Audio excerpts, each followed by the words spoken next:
Today's episode is supported by AIDS-Free Pittsburgh. There are more than 5,000 people living with HIV in southwestern Pennsylvania, and the Ryan White HIV/AIDS program provides support services to help them get the care they need. That includes assistance with things like healthcare, medications, housing, transportation, food, and treatment for substance use disorders. Visit aidsfreepittsburgh.org to learn more.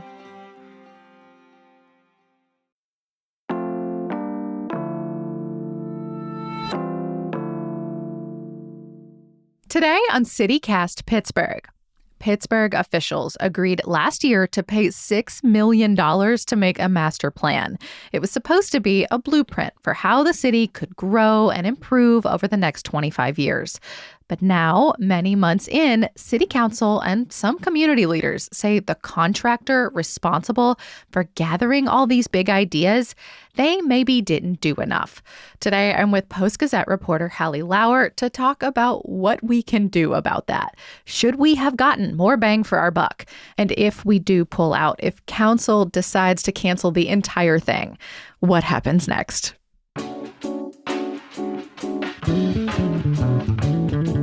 It's Tuesday, December 2nd. I'm Megan Harris, and here's what Pittsburgh's talking about.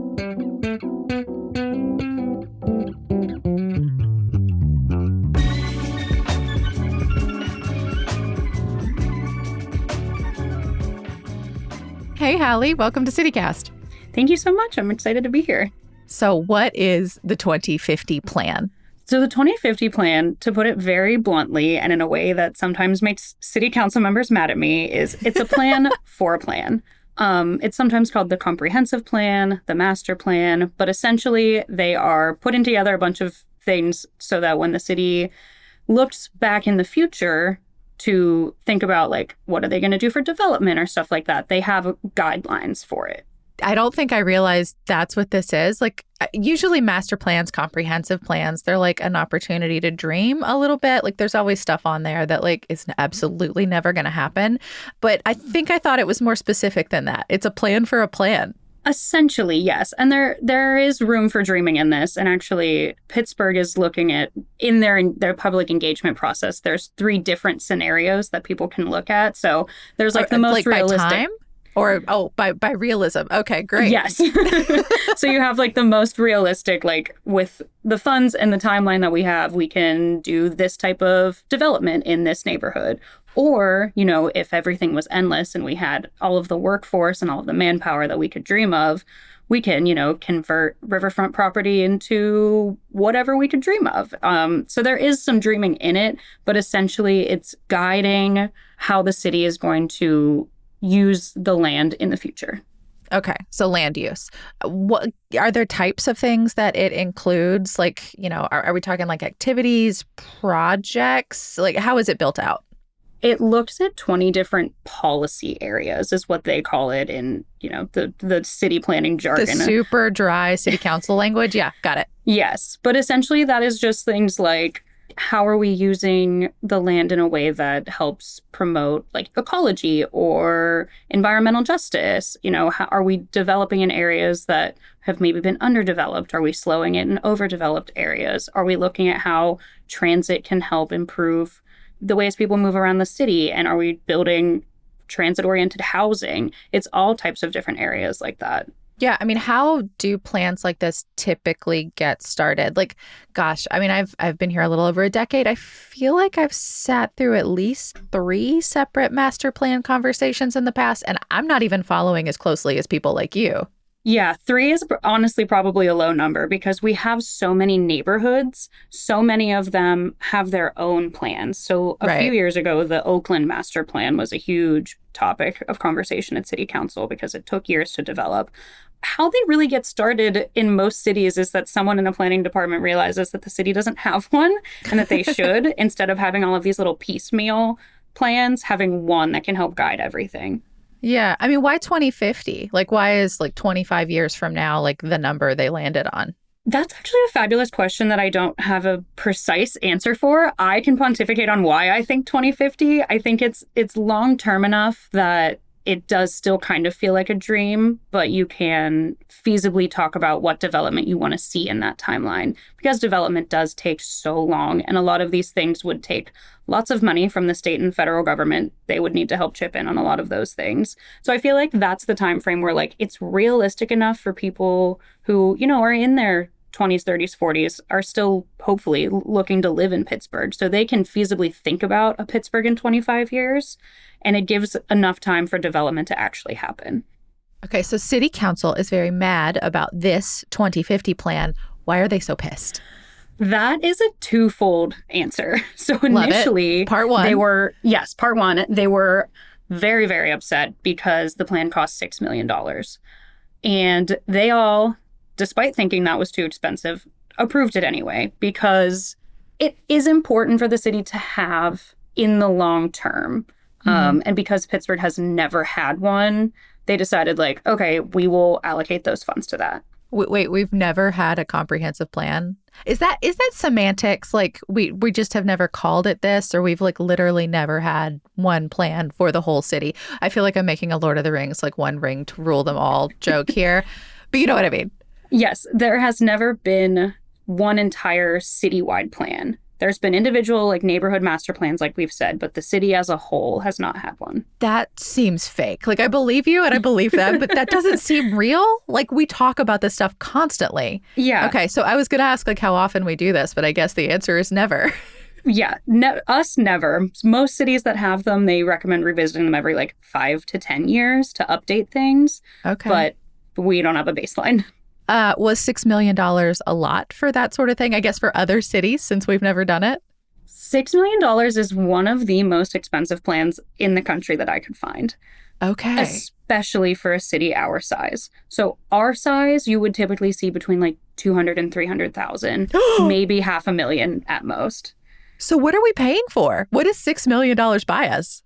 It's all public engagement, pretty much. So we have half of the money is going towards some external contractors who are coming in and doing what they have called robust public engagement. And the other half is going towards like the actual putting together of the plan. And to circle back, the public engagement is part 2 of why City Council is so mad. We're back to being big mad. Okay, what's going, I guess, wrong with that?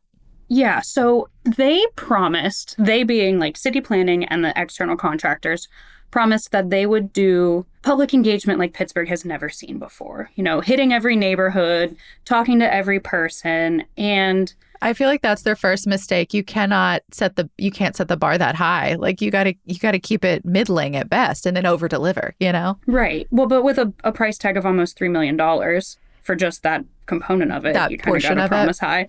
But so city council members have been complaining now in hindsight that they did not see high levels of public engagement in their districts. And when they did, it was city planning employees. It wasn't external contractors. Okay. So it's not clear how the money's being spent if it's city employees doing the work anyway. Right. And so now they're starting to be like, well, what have we been paying for? And why did we do it this way if maybe we didn't have to?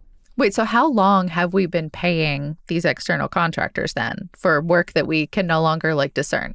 So the contract was approved sometime in 2024, and most of the public engagement has been taking place in 2025 with a huge focus in the summertime months, because their method was, instead of setting up many events that are just comprehensive plan focused, which they did do a handful of those of, and I had gone to a few and they were very, very informative.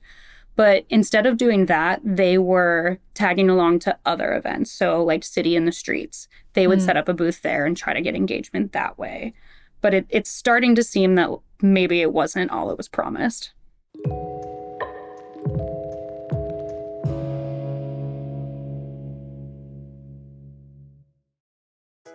Today's episode is supported thanks to the Frick Museums and Gardens and their world premiere of the Scandinavian Home, Landscape and Lore.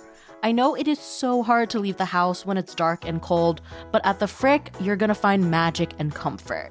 You can immerse yourself in a mythical Scandinavia and see princesses, Vikings, trolls, gnomes, and more fairy tale creatures come to life.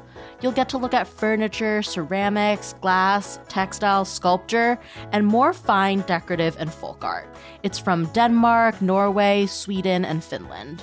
And this is the perfect place to take friends and family who are visiting Pittsburgh, and you can pair this exhibition visit with a holiday tour of the Clayton House. Then grab some hot chocolate from the cafe, and you'll leave with all the warm and fuzzy feelings. The Scandinavian Home, Landscape and Lore is on view through January 11th, 2026. Coziness awaits you. Get your tickets at thefrickpittsburgh.org. Today's episode is sponsored by Honey Girls Wrap House. This is a sister-owned business, and they are looking to spread holiday cheer, one beautifully wrapped gift at a time. I cannot wait to tap into their services because I am so bad at wrapping gifts. I have a stash of pretty bags and tissue paper in my closet. But even if you're a gift wrapping pro, let Honey Girls Wrap House take over this year. It's one fewer thing to stress about during the holiday season, and instead, you can spend more time with your family and friends. Plus, their system is super simple. Just drop off your gifts at their workshop, then Honey Girls Wrap House works their magic, and they can even deliver the gift back to you. You choose your wrapping paper, standard, luxury, or brown, then decide if you want to add bows and ribbons, or you can have Honey Girls Wrap House create the design from scratch. Visit their Instagram page for more details on paper, pricing, and contact info. Find them at honeygirls_wraphouse. That's HAUS. Tell me about the meeting. Let's start with the high notes, I guess. Like you said, it's really informative. What do they talk about, and how do they get people's opinions on that?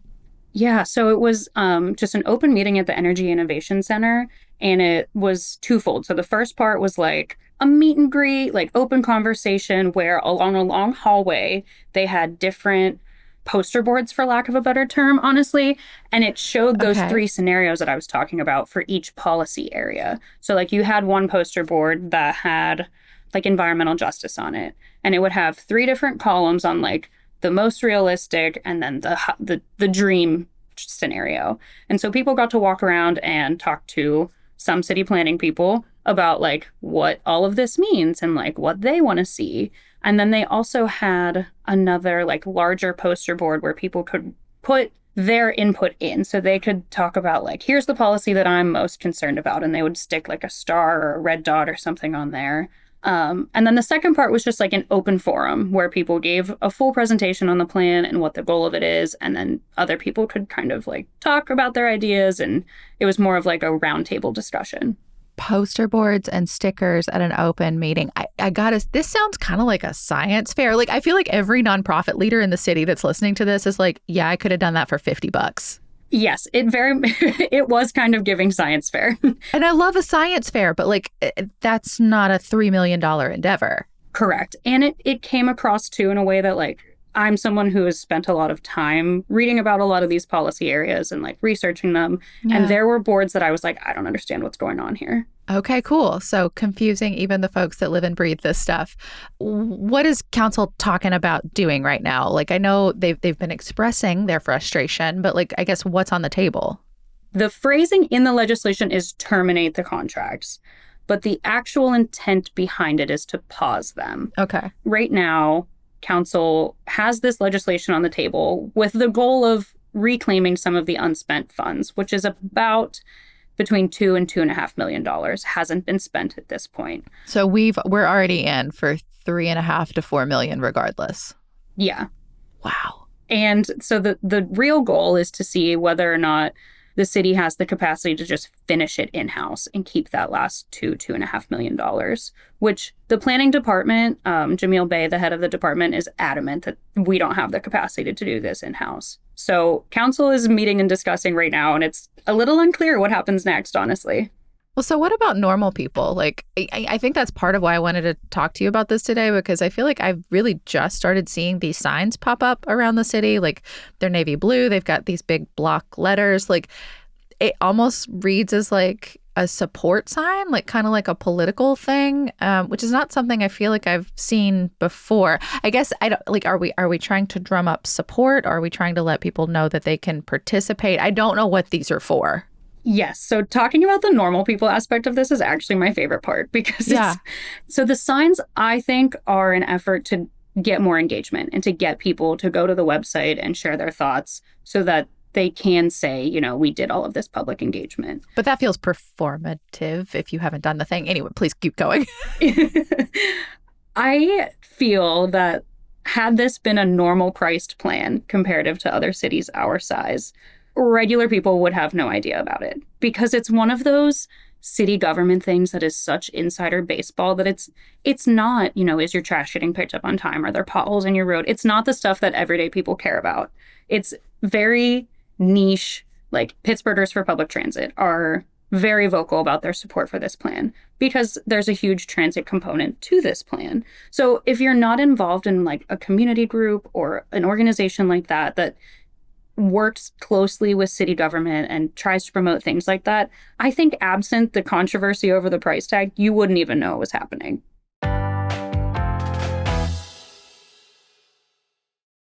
Well, so what happens next, I guess? Like, council was supposed to talk about it this week. They're not doing that now. Now it's on the calendar, I think, for next week, unless that's changed again.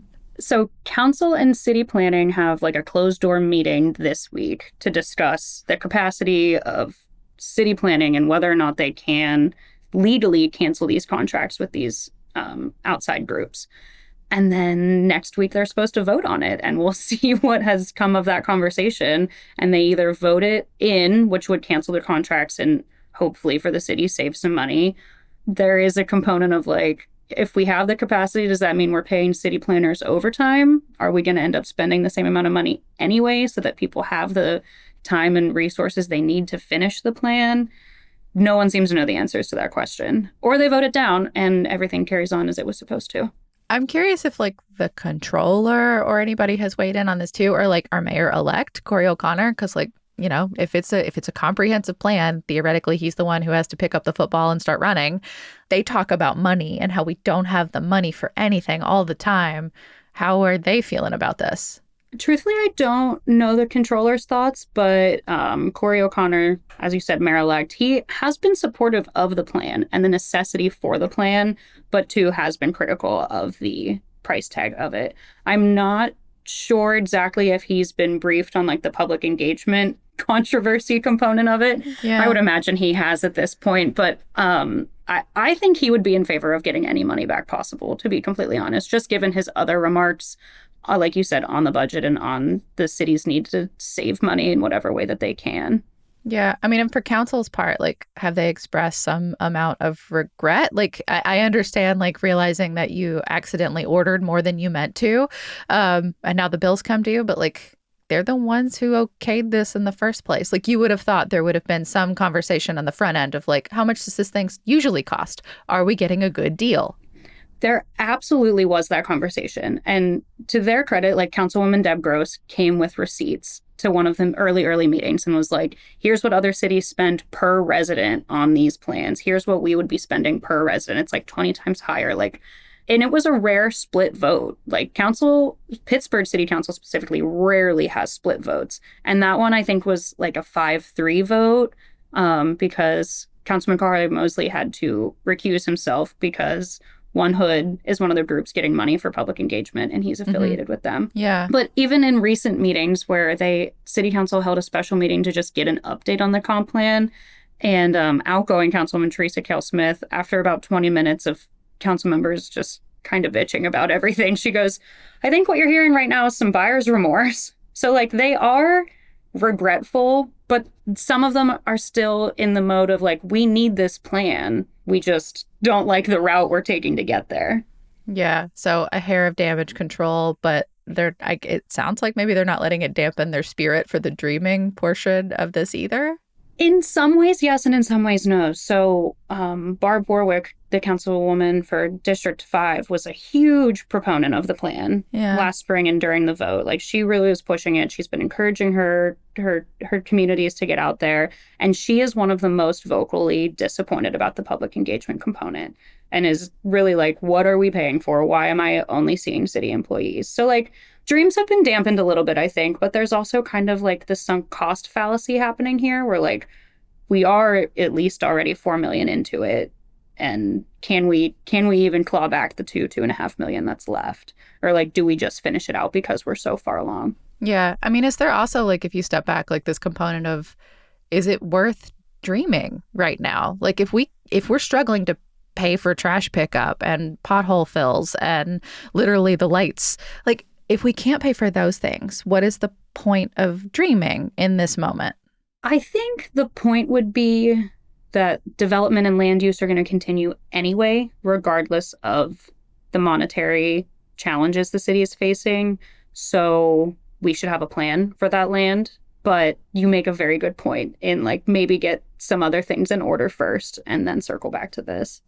Is that an option? Can they just like pause the whole thing and pick it back up later? Or I can imagine the contractor would be like, no, we don't just pause for you at your leisure.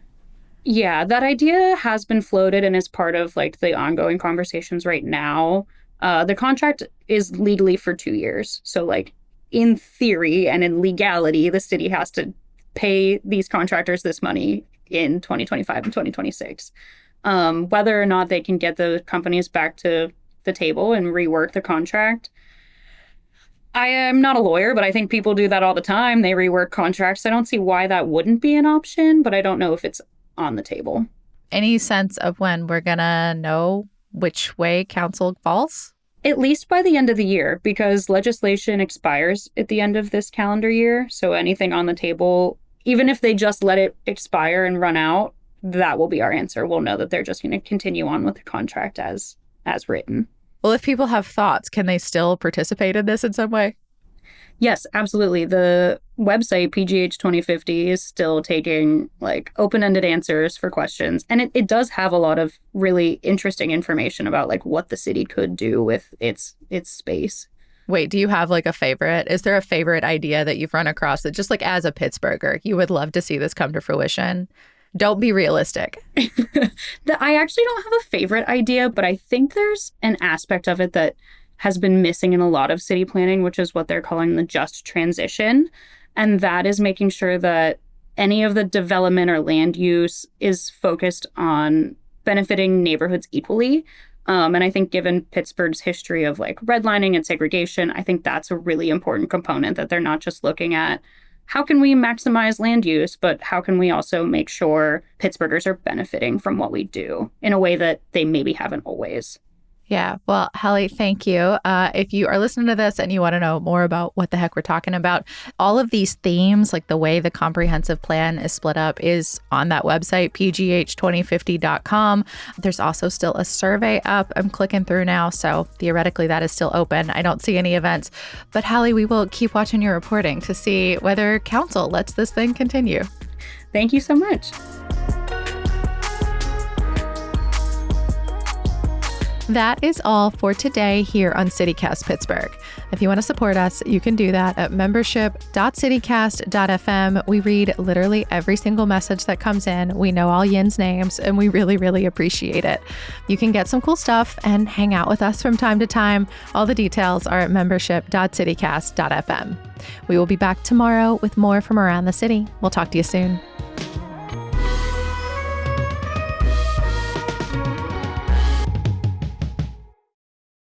I have like a little space station situation here.